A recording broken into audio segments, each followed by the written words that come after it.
Hi hello సూరకాయ పప్పుచారు ఎలా చేయాలో చూద్దాం. ఫస్ట్ పప్పుని ఒక 2 టైమ్స్ కడుక్కొని ఇప్పుడు దీంట్లో కొన్ని గ్రీన్ చిల్లీస్, టమాటో, కొంచెం ఆయిల్, పసుపు వేసుకొని ఒక 4 విజిల్స్ వచ్చే వరకు బాయిల్ చేసుకోవాలి. ఇప్పుడు ఒక అండీలో ఫస్ట్ కొంచెం ఆయిల్ వేసుకొని తర్వాత కొంచెం జీలకర్ర, ఆవాలు, రెడ్ చిల్లీస్ వేసుకొని ఒక ఆనియన్ స్లైస్ వేసుకోవాలి. ఒక 2 మినిట్స్ కుక్ చేసుకున్నాక ఇప్పుడు దీంట్లోకి ఒక స్పూన్ జింజర్ గార్లిక్ పేస్ట్, కొంచెం కరివేపాకు వేసుకొని ఒక 2 మినిట్స్ కుక్ చేసుకోవాలి పసుపు వేసుకొని. ఇప్పుడు దీంట్లోకి కట్ చేసి పెట్టుకున్న సొరకాయ, క్యారెట్ వేసుకోవాలి.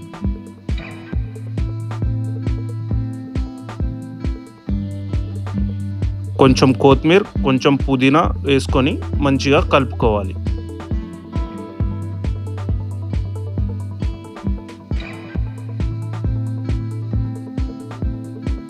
మూత పెట్టి లో ఫ్లేమ్లో ఒక 10 మినిట్స్ కుక్ చేసుకోవాలి.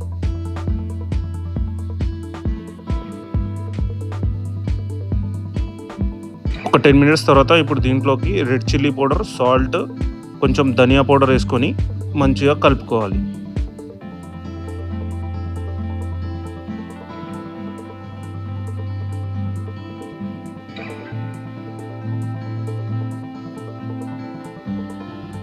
ఇప్పుడు దీంట్లోకి చింతపండు రసం పోసుకోవాలి.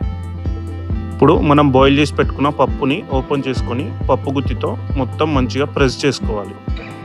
ప్రెస్ చేసుకొని ఇప్పుడు దీంట్లోకి పప్పు మొత్తం పోసుకోవాలి. కొంచెం బెల్లం వేసుకోవాలి. లో ఫ్లేమ్లో 20 మినిట్స్ బాయిల్ చేసుకోవాలి. కొంచెం జీలకర్ర, మెంతుల పౌడర్ వేసుకోవాలి.